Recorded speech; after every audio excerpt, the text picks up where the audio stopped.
ఎందుకు మీడియాతో దూరంగా ఉన్నారు? అసలు మీడియాతో నేను మాట్లాడను అలాంటిది ఎందుకు చేశారు మీరు? ఈ లిప్ లాక్లు, ఈ మ్యారేజ్ చేసుకుంటున్నారంట, డివోర్స్ అయిపోయిందంట, రమ్య రఘుపతికి 200-300 crores భారీ ఏమంటారు దాన్ని ఆల్మనీ వచ్చేసిందంట అని ఇవన్నీ న్యూస్ క్లిప్పింగ్స్ వస్తుంటే క్లారిఫికేషన్ ఇవ్వాలని అనిపించింది. NTV is an authentic news channel అండి.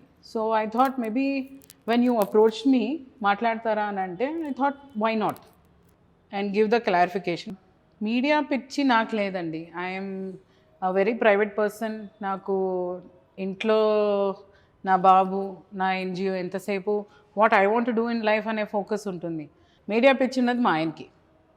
సో దగ్గినా తుమ్మినా మీడియాలో రావాలి, సో అలాంటి పిచ్చి ఉంటుంది మాకు.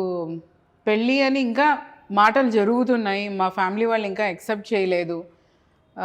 అప్పుడప్పుడే విజయ్ నిర్మల గారు, మా చిన్నన్న, మా మదరు వీళ్ళందరూ కలవడం జరిగింది ఫస్ట్ మీటింగ్ లాగా. మా ఫ్యామిలీ ఇంకా కన్విన్స్ అవ్వలేదు. But next day in the newspapers it was there. Naresh మళ్ళీ పెళ్ళి చేసుకోబోతున్న నరేష్, రమ్య రఘుపతి, రఘువీరారెడ్డి గారు అమ్మాయి, ఇలా అన్న కూతురు, ఇలాంటి న్యూస్లన్నీ అన్ని న్యూస్ పేపర్లో వచ్చాయి. మై చిన్నాన్న వాజ్ ఫ్యూరియస్ దట్ డే. ఏంటిది పబ్లిసిటీ, అసలు ఇంకా మనం ఎస్ అనలే నో అనలే. మా పెద్దనాన్నలు అందరు తిడుతున్నారు. సెకండ్ ఇన్స్టెన్స్ ఏంటంటే మార్నింగ్ లేస్తాను, I'm thinking that Naresh he's gone out for a walk or something and then you know తలుపు తెరిస్తే media people outside. There's a press conference. నేను టోటలీ షాక్డ్. అదేంటి, ఏమైనా జరిగిందా నరేష్, ఎందుకు ప్రెస్ కాన్ఫరెన్స్ ఇస్తున్నావు అంటే ఏం లేదు, నాది నీది ఒక ప్రెస్ కాన్ఫరెన్స్ ఇద్దామని. ఎందుకు నరేష్ అని అంటుంటే నేను ఇంకా అప్పుడప్పుడు ఫ్రెష్ అయ్యి బయటకు వస్తున్నాను, అలా కూర్చోబెట్టేశాడు. I didn't even know the agenda behind the press conference. నేను మాట్లాడతాను, నువ్వు అన్నిటికీ ఊగొట్టు అని అన్నాడు. అంటే ఐఎమ్ నెవర్ అ పప్పెట్ అండి, ఐఎమ్ అ ఇండివిజువల్ పర్సన్. నాకు అట్లా ఊగొట్టడాలు అవి రాదు. సో హీ సెడ్ మేము ఇక్కడ హాస్లీ హిల్స్ ఎందుకు వచ్చామనంటే, నేను నా భార్య very philanthropic, so she's come to clean హాస్లీ హిల్స్ అని అన్నాడు. I was like taken aback. I'm like hello excuse me, what are you talking అనేట్టు చూస్తుంటే ఇలా అన్నాడు. అండ్ దెన్ హీస్ టెల్లింగ్ ఇక్కడ హాస్లీ హిల్స్లో ఇది ప్లాస్టిక్ పేపర్ ఇదంతా ఎక్కువ డెబ్రిస్ ఉంది, సో నేను Ramya we have come to clean హాస్లీ హిల్స్ అని చెప్పారు. And next day morning he made me sweep. Yeah, he made me sweep.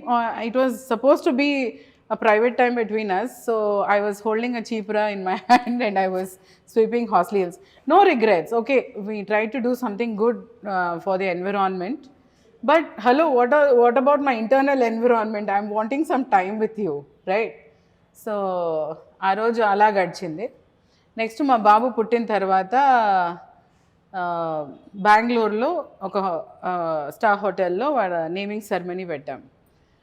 అక్కడ ప్రెస్ ఎలా వచ్చారో ఎవరికి తెలియదు. It's a private function, press ఎలా వస్తుంది? అండ్ అక్కడ మైక్లో స్పీచ్లు ఏంటండి అసలుకి, అందరూ వచ్చిన వాళ్ళందరి దగ్గరను మైకుల్లో, అంటే ఇంపార్టెంట్ పీపుల్ వచ్చిన వాళ్ళ దగ్గర అంతా బైట్స్ తీసుకోవడము, కెమెరా కవర్ చేయమని చెప్పడము. అంటే పిల్లడికి పేరు పెడుతున్నాము and it's a party, let's enjoy the moment as parents. అట్లా కాకుండా దాన్ని ఏదో ఒఫీషియల్ ఫంక్షన్ లాగా, అక్కడ కర్ణాటక న్యూస్ పేపర్స్లో అన్నీ వచ్చేలాగా, కర్ణాటక ప్రెస్లో వచ్చేలాగా, you know it went on to an other level. Raghuveera Reddy గారు మాట్లాడాలి స్టేజ్ మీదకి వచ్చి, ఇది స్టేజ్ ఫంక్షన్ కాదు, నా మనవాడు ఫంక్షన్, అర్థమైందా, నేను మాట్లాడిన అవసరం లేదు, మేమే హోస్ట్స్ ఈ ఫంక్షన్కి, మేము మాట్లాడిన అవసరం లేదని చిన్న తిట్టారు. ఆ రోజు తిట్టించుకున్నాడు.